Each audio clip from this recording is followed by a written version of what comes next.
Séance 88, incroyable, 88, de la lettre de Paul aux Romains. Donc, on est dans Romains chapitre 13, on entame un nouveau chapitre ce matin.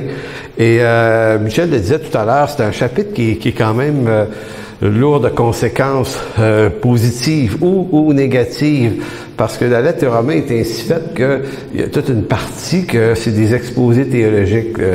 C'est les chapitres 1 à 8 surtout, 9 et 10 et 11 aussi, l'israélologie dans ce coin-là. Mais vous savez, des fois, c'est des concepts théologiques. Puis je suis pas en train d'amoindrir l'idée que vu que c'est juste des concepts, c'est juste des idées flottantes. En fait, c'est la matrice d'une réflexion qui amène au chapitre suivant à la mise en pratique de ces choses-là. Et lorsqu'arrive la mise en pratique, c'est là que ça se gâche un peu dans notre affaire, parce que on a beau savoir les choses, avoir un savoir sur les choses, que généralement, ce qui règne dans nos cœurs, c'est ce qu'on en pense personnellement quand même. Puis ça demande beaucoup d'abnégation, puis d'effort pour être capable d'en revenir à l'Écriture et à cesser de quitter nos chemins personnels où on préfère croire ceci, donc on va essayer de défendre absolument ceci ou cela. Et la doctrine de l'autorité ici est vraiment importante. Donc quand on parle de Romains 13, on ne parle pas de l'exercice de l'autorité ou de la discipline dans l'Église locale. Je le répète à chaque fois, mais je veux vraiment nous distancer de cette idée-là ici, parce que l'apôtre Paul ici parle des autorités séculières, civiles et gouvernementales. Donc, première chose à dire avant de commencer et faire la lecture, c'est qu'un pasteur ne peut pas s'approprier ce texte-là pour asseoir son autorité, au sens du texte qui dit « Soyez soumis, que toute personne soit soumise aux autorités supérieures, car il n'y a point d'autorité qui ne vienne de Dieu. » Quand un pasteur utilise ce texte-là pour défendre sa posture pastorale, eh bien, ça devient de la manipulation, parce que le texte ne traite pas de l'autorité pastorale. D'autres textes le font. Si tu as de quoi défendre, défends-le avec les textes. Parce que l'autorité pastorale, l'autorité des anciens dans l'Église, elle, n'est pas soumise au même ordre que les autorités civiles. Ces deux ordres d'autorité, les deux sont donnés par Dieu, mais les deux répondent à des convictions, à des états doctrinaux différents. Donc, l'autorité spirituelle est beaucoup plus sensible, beaucoup plus redevable. Donc, on n'est pas une autorité en soi, mais on est une autorité peut-être déléguée, appelée par Dieu, mais tout autant que la communauté soumise à une même parole. Donc, c'est l'Écriture qui devient l'autorité seule. C'est pour ça qu'on utilise sola scriptura. C'est l'Écriture seule. Donc, un pasteur n'est pas une autorité autrement que par la prédication et l'enseignement de l'Écriture. Ce qui est différent pour l'autorité civile. Donc, c'est pas la même chose. Il faut toujours prendre le temps d'insister là-dessus. Le chapitre 12, juste avant qu'on a quitté la semaine passée, l'apôtre Paul, et on est obligé de faire un lien entre le chapitre 12 et le 13, parce que dans l'esprit de Paul, il n'y avait pas de chiffre 13. Après le chapitre, le verset 27 du chapitre 12, lui est dans une continuité. Et ça, c'est souvent un peu presque nuisible d'avoir ces chiffres-là qui crée une espèce de frontière entre un chapitre et un autre, alors que l'apôtre Paul, au chapitre 12, avait commencé à établir notre rapport aux gens de ce monde et notamment à ce qu'il peut y avoir de persécutants dans ce monde contre nous. Donc, c'est pour ça qu'au verset 14 du chapitre 12, et j'insiste beaucoup là-dessus, c'est d'honorer les personnes. Il dit de bénissez, bénissez ceux qui vous persécutent, bénissez et ne maudissez pas. Donc, dans l'univers de Paul, l'élément persécutant, c'est l'État. C'est les autorités. Donc, on pourrait avoir l'impression que Paul est un peu mêlé dans ses bottines, parce que d'un côté, faut pas les maudire, mais en même temps, il est décrit ailleurs dans ses lettres comme étant potentiellement démoniaque et persécutante. Donc, il faut se faire une tête pour comprendre l'intelligence de l'apôtre, qui est la même que Jésus et les autres apôtres et les prophètes de l'Ancien Testament. Donc, quel rapport entretiennent-ils avec l'autorité séculière?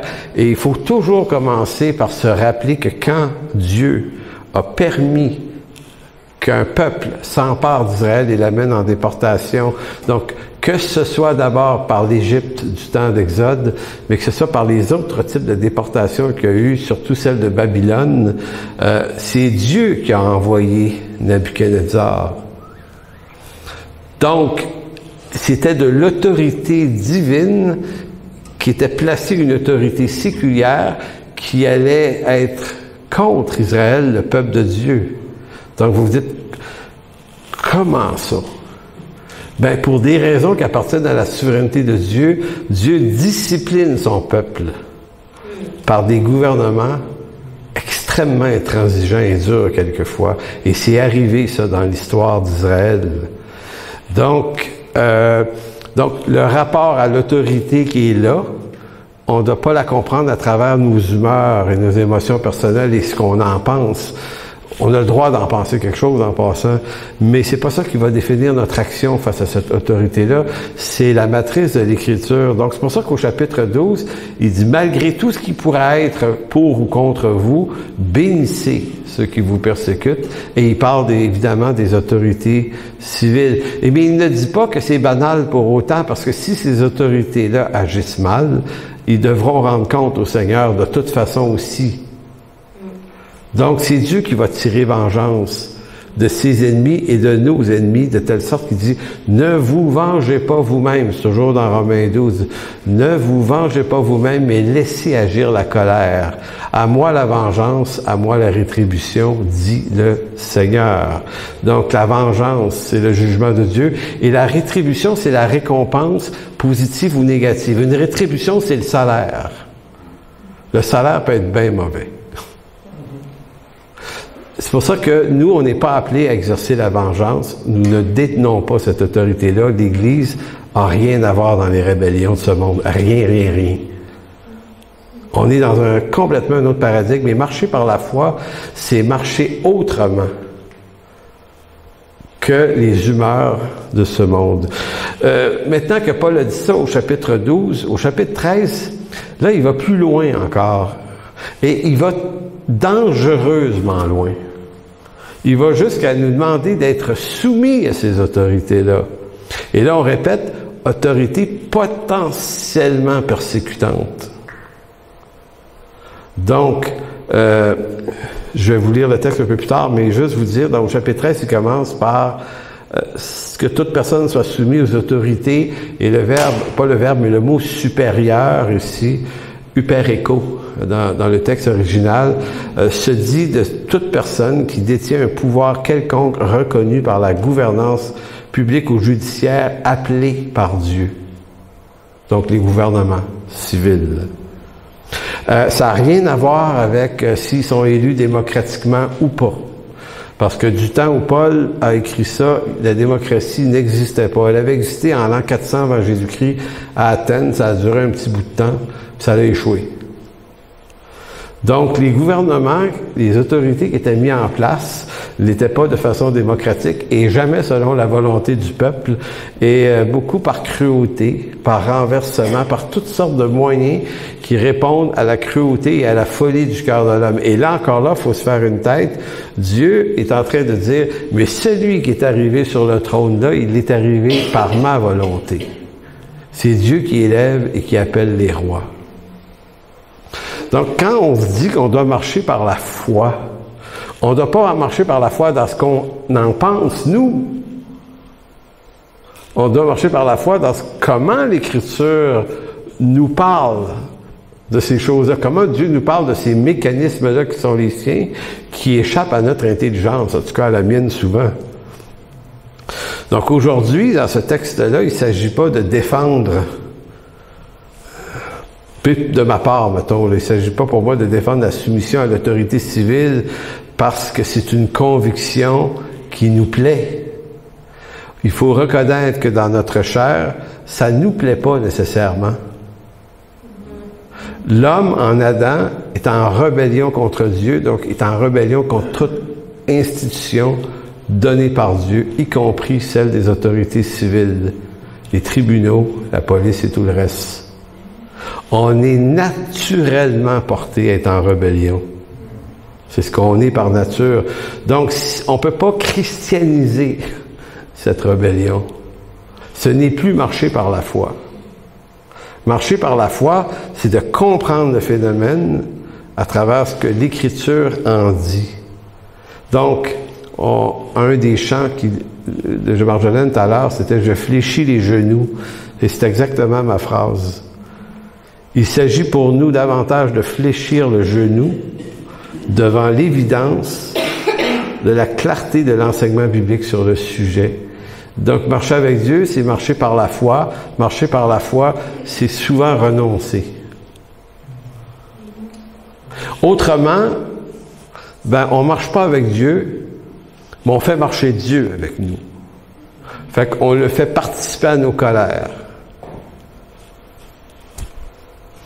Donc, Romains 13, 1 à 7.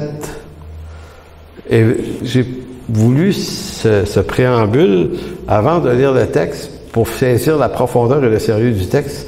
Paul dira ceci, que toute personne soit soumise aux autorités supérieures, car il n'y a point d'autorité qui ne vienne de Dieu.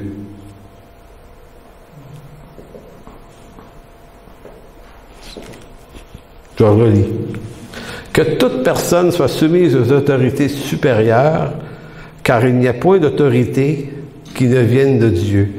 Et les autorités qui existent ont été instituées par Dieu. On parle d'institution. C'est pourquoi celui qui s'oppose à l'autorité, que fait-il?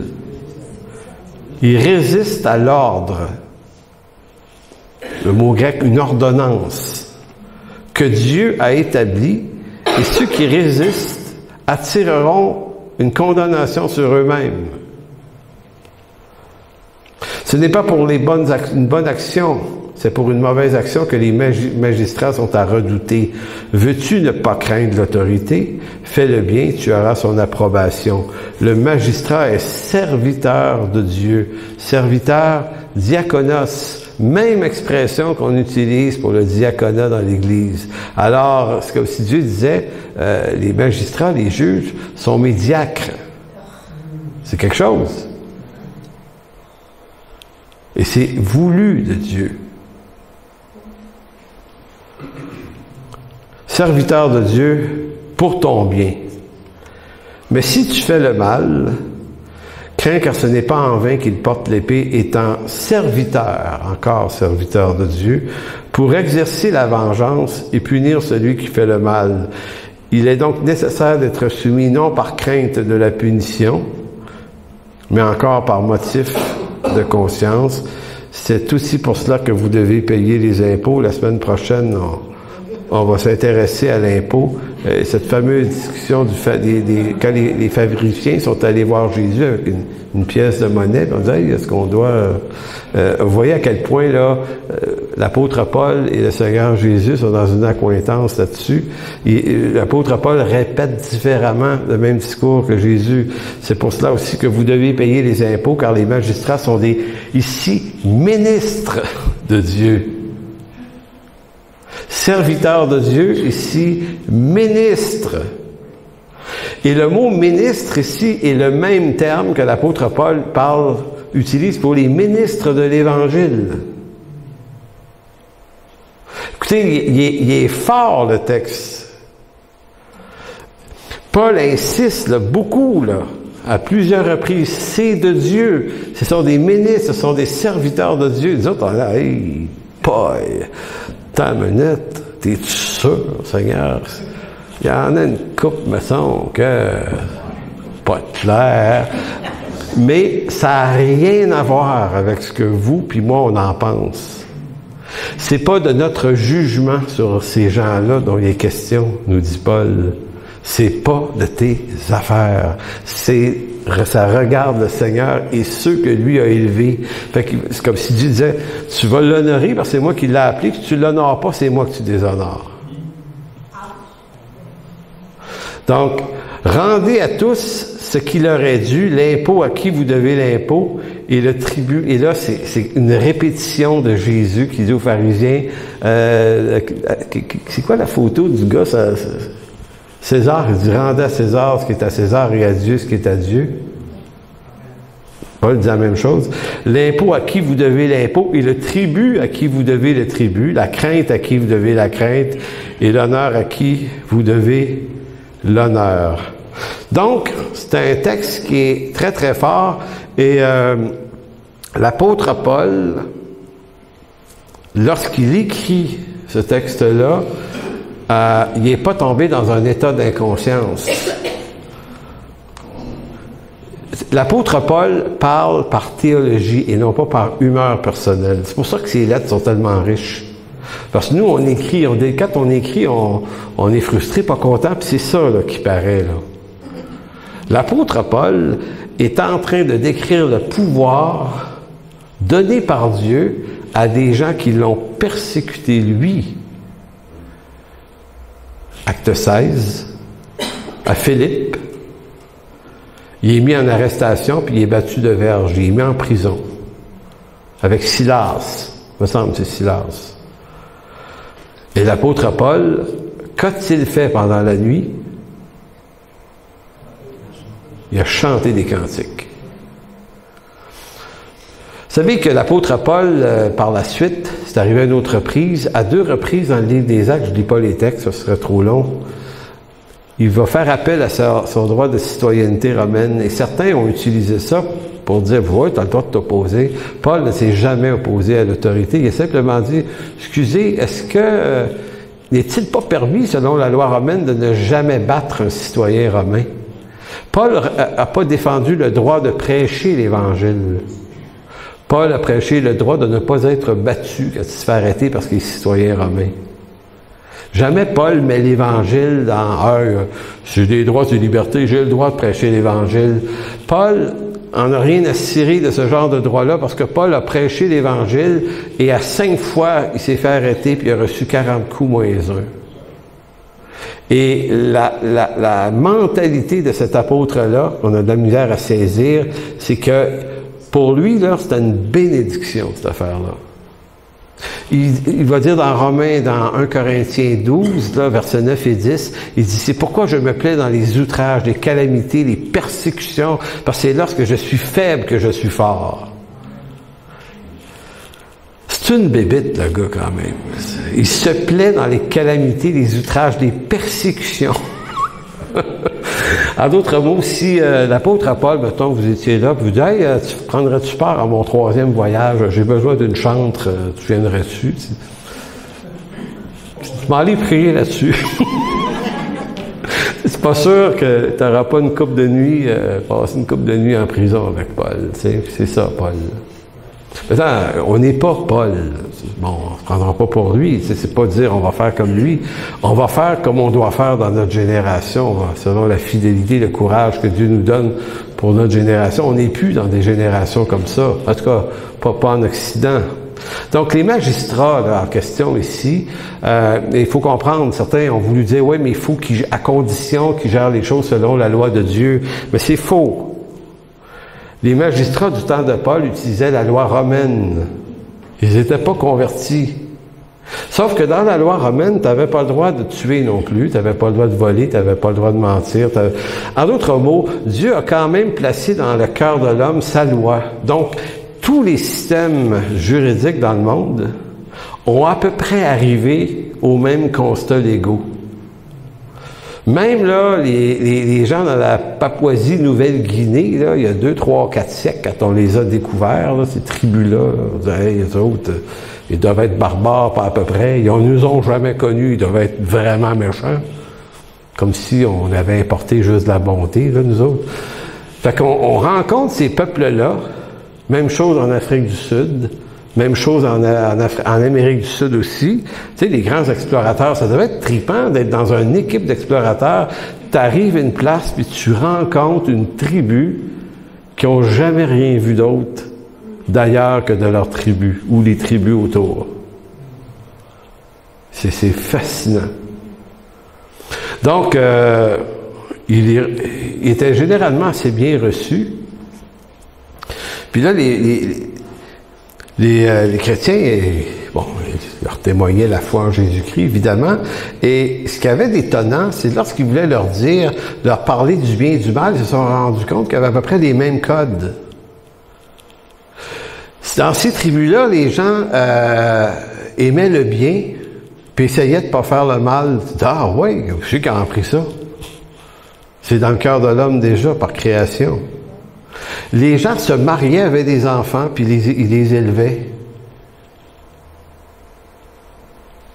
Avez-vous pensé à ça? En d'autres mots, le design de Dieu, c'est que Dieu n'a pas nécessairement abandonné complètement les peuples.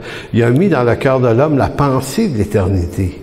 Il a inscrit sa loi dans leur cœur. Donc, l'apôtre Paul est en train de dire la loi romaine, c'est pas la loi de Dieu avec les précisions de l'Écriture, mais c'est la loi de Dieu qui passe par eux dans leur compréhension limitée. Fait que on va se soumettre à ça. Non, moi je me soumets juste à des chrétiens qui ont la saine doctrine, la juste théologie. Paul dit non, regarde, le tribun romain, on les appelait les tribuns, ceux qui faisaient du tribunal, des tribuns, s'il te condamne, c'est de Dieu. S'il t'acquitte, c'est de Dieu. Oui, mais c'est un païen. Oui, mais c'est un païen qui exerce dans un ordre établi par Dieu. C'est un ministre de Dieu. C'est un serviteur de Dieu. Hey, ils devaient se gratter la tête, les gars, quand même. Ils se disaient, oui, mais Paul, ils t'ont arrêté il y a un mois, ils t'ont flagellé, ils t'ont mis en prison. Ça n'a pas de bon sens. Comment tu peux dire une chose pareille? Paul, ça n'a pas rapport à ce que j'en pense. S'ils m'ont jugé injustement et battu injustement, ils vont rendre compte au Seigneur. C'est pour ça qu'il dit, ne vous vengez pas vous-même. Dieu va s'occuper d'eux autres. Donc, ça ne sera pas oublié. Ça ne sera pas oublié si on mal jugé, mais il ne t'appartient pas à toi de les mettre en ordre.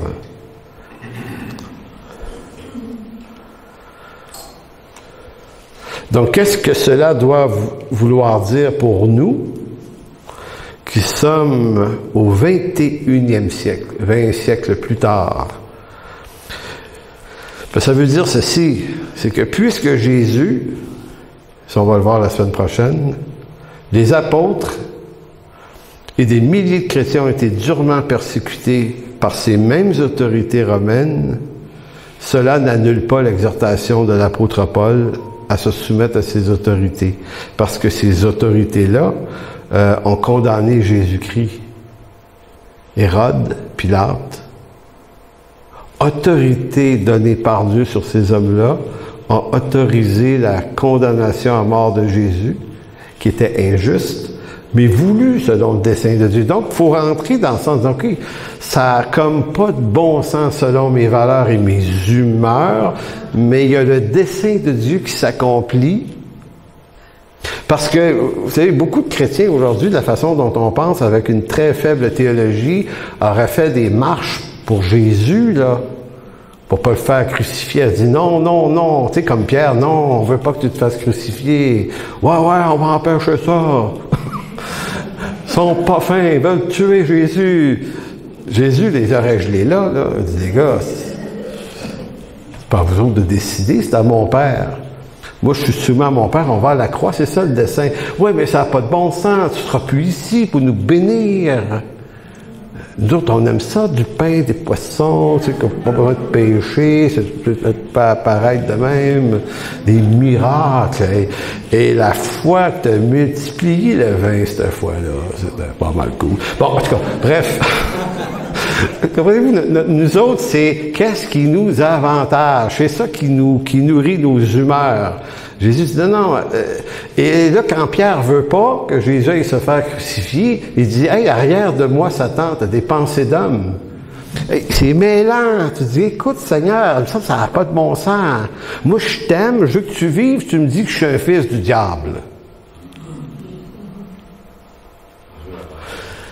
Comprenez-vous que c'est pas simple de réfléchir avec Dieu. Donc, pour y arriver, il faut faire de l'espace.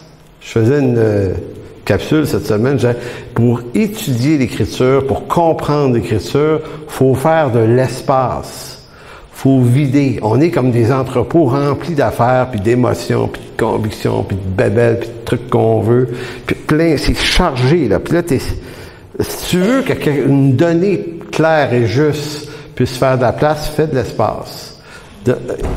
Et demande-toi pas si c'est logique et raisonnable à ta pensée, ça risque de pas l'être, mais l'Écriture le dit. Donc, marcher par la foi, c'est obéir à quelque chose qui vient pas de moi. Et ça demande du courage.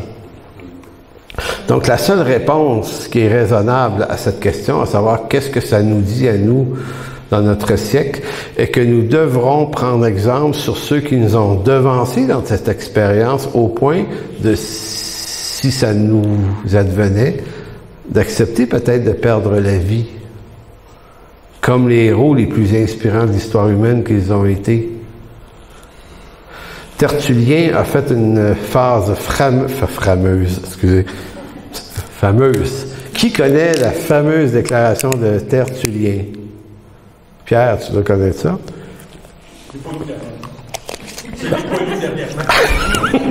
Il n'a pas lu son Tertullien dernièrement, c'est ça. Avait dit ceci, ça c'est après la période apostolique, le siècle suivant, il disait le sang des martyrs, c'est la semence de l'Église. C'est ça. Son Tertullien vient d'y revenir. Et lui disait, tuez-nous, il s'en convertit plus après. Écoutez, on n'est tellement pas là dans notre siècle. On n'est tellement pas là. Donc, ces gens-là, là, étaient... c'est comme s'ils avaient vaincu la mort dans leur tête. Donc, si tu as compris, comme Paul dit aux Colossiens, vous êtes morts et votre vie est cachée avec Christ en Dieu. Donc, tu es en train de dire, OK, je respire, j'existe physiquement, mais dans ma réalité spirituelle, je suis déjà mort. Anyway, vous pouvez me tuer, je ne peux pas être plus mort, parce que moi, aussitôt que je meurs, je ressuscite dans la gloire. Amen. Donc, c'est intéressant, mais c'est pas une matrice du 21e siècle. Nous autres, on est dans un monde de droits et libertés, comprenez-vous? C'est ça, on se bat pour ça, là. Pour pas qu'on nous fasse du mal. On a peur. On a peur de perdre nos avoirs, on a peur de perdre notre confort. Puis je comprends ça, j'ai peur de perdre ça. Moi aussi, j'ai pas envie de perdre ça, moi, là, mais j'ai beau pas avoir envie de perdre ça, que je me dis, il faut que le Seigneur te fasse la grâce de t'amener à arrêter d'avoir peur de ces choses-là. Puis ça, là, c'est pas juste un courage qu'on peut se craquer nous-mêmes, là. Tu sais, on peut faire une prédication, puis un pep talk ici, là, à dire tout le monde, on fait ça, avancez-vous, on va prier, vous autres. Perte de temps totale. Il faut que le Seigneur nous produise en nous une grâce qui nous délivre de la peur de perdre. Donc une chose est certaine, plus que jamais, il nous faudra être attentif à l'instruction de l'Écriture à ce sujet de l'autorité. Et ce n'est pas de l'avis d'un pasteur un tel, ou un prophète un tel, ou prédicateur un tel.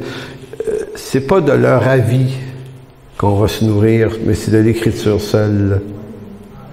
Vous savez, des fois, là, j'ai entendu des gens, puis je me suis déjà entendu le dire, moi, j'ai une conviction. Vous remarquerez que les gens qui ont, les enseignants qui parlent de leur conviction, vous savez ce que c'est une conviction, généralement? C'est une intention non biblique. Ma conviction, c'est ce que l'Écriture dit ça, mais voici ce que j'ai décidé de croire. Tant mieux si la conviction est vraiment biblique. Mais des fois, on utilise le mot juste pour tasser le cadran un petit peu. Ouais, l'Écriture dit ça, mais moi, ma conviction, c'est... Vous en avez rien à cirer de mes convictions. Mes convictions, là, donnent pas la vie éternelle à personne. Jésus avait dit ceci dans Matthieu chapitre 5. Fait que, tu sais, au cas où on dirait, oui, mais Paul, il exagère. Tu sais, Paul, c'est un intense un peu, là. Paul. Ben, Jésus avait dit, heureux. Donc, il faut savoir ce que veut dire le mot heureux. Makarios, qui veut dire béni. Donc, béni. Donc, heureux ceux qui sont persécutés. Ça là, Seigneur, ça c'était dans ton temps. C'est le monde pas très instruit. Tu peux leur dire n'importe quoi. C'était des pauvres ignorants qui écoutaient béni. Ah, c'est béni, ça doit être béni. Il l'a dit. Mais vous savez comment ça sonne dans nos oreilles? Moi, là, j'avoue avoir souvent été inconfortable avec Matthieu 5. Je me disais, il me semble, Seigneur, ça dit des affaires qui ça n'a rien à voir avec notre réalité mentale aujourd'hui. Puis à un moment donné, tu dis, je vais arrêter de me dire ça. Je vais aller voir ça. Je vais aller vivre l'inconfort de la déclaration parce que c'est vraiment inconfortable, là. Bénis ceux qui sont persécutés pour la justice, car le royaume des cieux est à eux. Donc, je vais faire quoi, moi, avec ça? Je vais dire au Seigneur, ben, regarde, Seigneur, si c'est vraiment béni, là, rentre-moi dans ce caisse-là, dans cette boîte-là, amène-moi là. J'ai pas d'autre place à aller. Parce que si des vents contraires s'en viennent contre l'Église, et à l'évidence, on les sent, là, les odeurs de ces vents contraires, là, tu sais, puis en ce moment, c'est 3 fois rien, là. C'est 3 fois rien, là. Écoutez, quand je m'intéressais, il y a à peu près 25 ans de ça, on nous parlait des chrétiens en Russie, puis justement, on a des amis, des frères et sœurs qui viennent de la Russie, mais qu'on nous expliquait que les chrétiens qui étaient derrière le rideau de fer en Russie, certains qui étaient chrétiens, qui vivaient proches des frontières, proches des pays libres, écoutaient la radio qui venait de l'autre côté des lignes, puis il y avait des stations chrétiennes qui s'installaient partout, et des prédicateurs lisaient la Bible. Et les ondes, c'est difficile à une frontière, à un mur de béton, ça n'arrête pas les ondes. Et tu avais des chrétiens en Russie ou en Union soviétique qui se cachaient pour écrire à main la Bible. On leur lisait la Bible en russe, puis ils pouvaient pas en avoir de Bible, eux autres. Fait qu'ils copiaient à main des Bibles au complet. Puis pendant que la madame a copié, le mari surveillait par la fenêtre. Savoir si on était sous surveillance. Écoutez, c'est quand même quelque chose. Puis en Allemagne de l'Est, c'est la même chose. Écoutez, ça a été ça, la réalité spirituelle de gens qui ont vraiment été persécutés. Puis si tu te faisais prendre, tu pouvais te terminer dans le goulag, là, en Russie. Tu pouvais être maltraité. Puis ça, on se parle d'avant les années 1990, mais il y a des pays dans le monde où c'est encore comme ça, certains pays islamiques, la Corée du Nord, certaines régions de la Chine. Fait que, on n'est pas vraiment mal pris ici, là. Parce que sinon, on serait obligé de dire à une couple, OK, pendant la célébration, puis c'était comme ça, là, il y en a un qui veut checker par la fenêtre là, on va mettre 2-3 personnes autour de la bâtisse qui surveillent.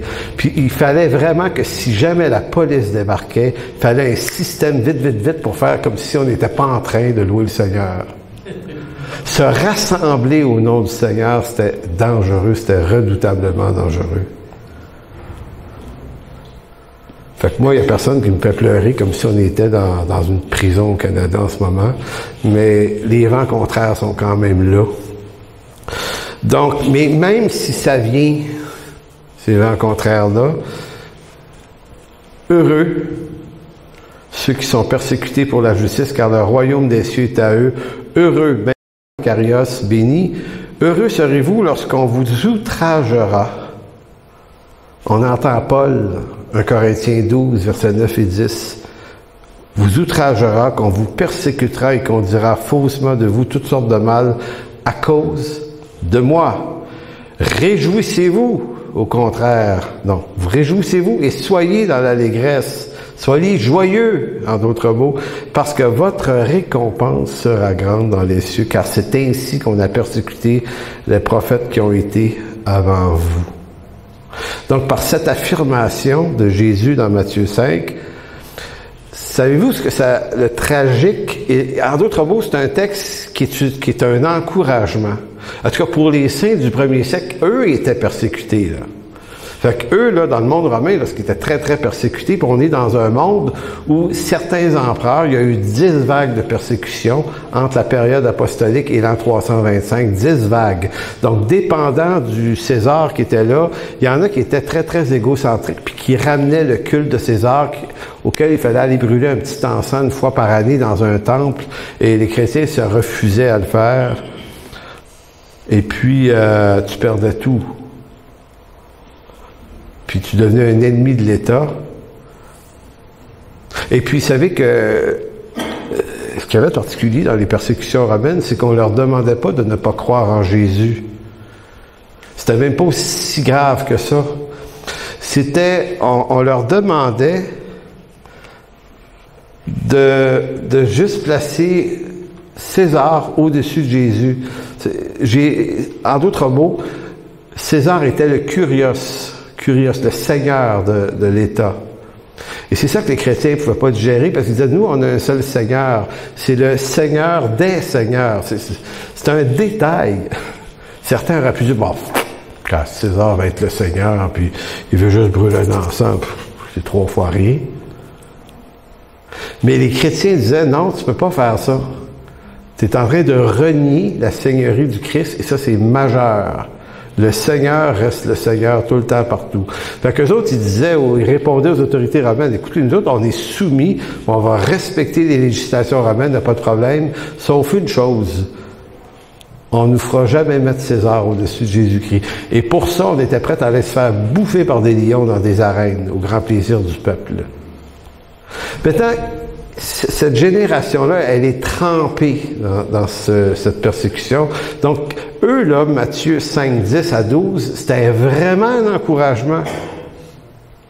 Eux autres, ils disaient, wow, OK, le Seigneur nous promet des grandes récompenses si on est capable d'absorber le choc. Mais nous qui ne sommes pas persécutés, lorsqu'on lit ça, c'est un choc. Parce qu'on dit, hey, je ne vais pas aller là. Ben, tant mieux si on y va pas, c'est pas un souhait. Mais si on y va, on va y aller dans quelle attitude? Est-ce qu'on va y aller dans une autre attitude que celle que l'Écriture commande? On peut pas. Donc, par cette affirmation, Jésus ne s'engage pas, et c'est ça qui est le tragique de l'affaire pour nous. Il ne s'engage pas à nous délivrer de la persécution ni des tribulations qui pourraient nous arriver. Écoutez, il dit « Heureux ceux qui sont persécutés pour la justice, heureux serez-vous lorsqu'on vous outragera, qu'on vous persécutera, qu'on dira des choses, toutes sortes de choses mal à cause de moi. » Je ne sais pas si quand vous lisez la Bible, posez des questions au Seigneur des fois. Puis moi, celle-là, c'était comme, Seigneur, mais que ça nous arrive, tu vas être où? Pourquoi tu t'arranges pas pour que ça arrive pas? C'est le Seigneur, c'est pas... Vous en pensez quoi de ça? Tu dis, Seigneur, t'es tout puissant, t'as plein d'autorité, t'as renversé le malin, à la croix, t'as vaincu le mal, t'as tout fait ça, là, c'est réglé, là, une fois pour toutes. T'es en train de nous dire que tu vas rien faire. T'es en train de nous dire que tu ne nous délivreras pas. Et j'ai l'impression que ça dit, effectivement, votre délivrance est meilleure que ça. J'ai une plus grande délivrance que ça pour vous. Mais ça ne fait pas partie de notre univers mental parce qu'on n'est pas persécuté, on est bien. Donc le Seigneur ne nous promet pas qu'il va nous délivrer, puis il pourrait le faire aussi. Mais il nous promet mieux. Une grande récompense dans les cieux, dit-il. Une grande récompense dans les cieux. Donc, je vais m'interrompre là-dessus sur un exposé assez simple. Ce dont il est question dans Romains 12, dans Romains 13, c'est pas juste une conviction personnelle de Paul sur la question d'autorité, ou c'est pas juste un petit texte où il nous dit, bon, regardez, puisqu'il faut en parler, les autorités séculières, on va se donner, faire une tête là-dessus, voici comment vous devriez agir pour être des bons chrétiens, fait que, bon, soyez soumis, puis bon, Cassez-vous pas en noix avec ça, là. Non, c'est pas de ça dont il est question dans Romains 13. Dans Romains 13, il est davantage question d'une vision structurelle et fonctionnelle de la souveraineté de Dieu dans l'univers et sur la terre. Ce que Paul est en train d'expliquer là, c'est pas une question d'attitude, il nous fait comprendre l'étagement des choses. Voici comment ça marche, la gang. Voici comment ça fonctionne. Concernant sa vision du monde, Paul va dire que dans ce monde, 1, il n'y a point d'autorité qui ne vienne de Dieu.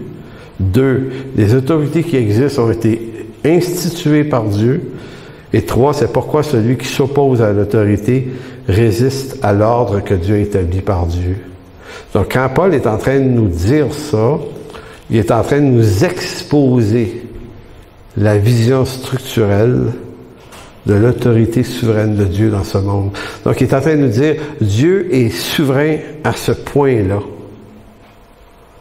Il règne complètement, fait que relaxez. Reposez-vous en lui, quoi qu'arrive, Dieu nous protège. Et s'il nous fait passer par des temps difficiles, c'est pour une plus grande délivrance et des plus grandes récompenses par la suite. Il le permet pour des raisons qui lui appartiennent. Et marcher par la foi, ça n'a rien à voir ici, dans le contexte, avec moi qui est en train de vous parler. La véracité de ma foi n'est pas révélée à travers mon discours. Parce que faire ce que je fais aujourd'hui, c'est facile. Moi, cette semaine-là, j'ai eu une belle semaine. J'ai jamais été obligé de dire à ma femme, bon, ça y est, chérie, je sors ma Bible, j'étudie pour un message, watch par la fenêtre. C'est dangereux de faire ça. Moi, là, j'étais bien cette semaine, étendu et vaché sur mon sofa avec mon laptop. Du café de temps en temps, puis des fois, je m'en verse ici, là, tu peux changer de chandail. Bon, en tout cas, bref, la vie difficile. Puis là, un peu plus tard, genre, je vais retourner étudier. Puis là, j'ai un bon commentaire à lire là-dessus. Ah, on va aller lire ça. C'était que du plaisir. C'est ça, ma vie. J'ai des temps tough, mais je veux dire... Donc, la foi, c'est pas l'excellence de ma prédication, ni de mon exposé, ni ce que je pourrais établir, ma connaissance de la chose, ni ma manière de vous l'exposer. Ça, c'est facile. La foi, c'est comment on vit ça lorsqu'on est trempé dedans. Moi, j'ai de l'admiration. Mes héros, c'est pas ceux qui parlent bien. C'est ceux qui vivent bien. Ça.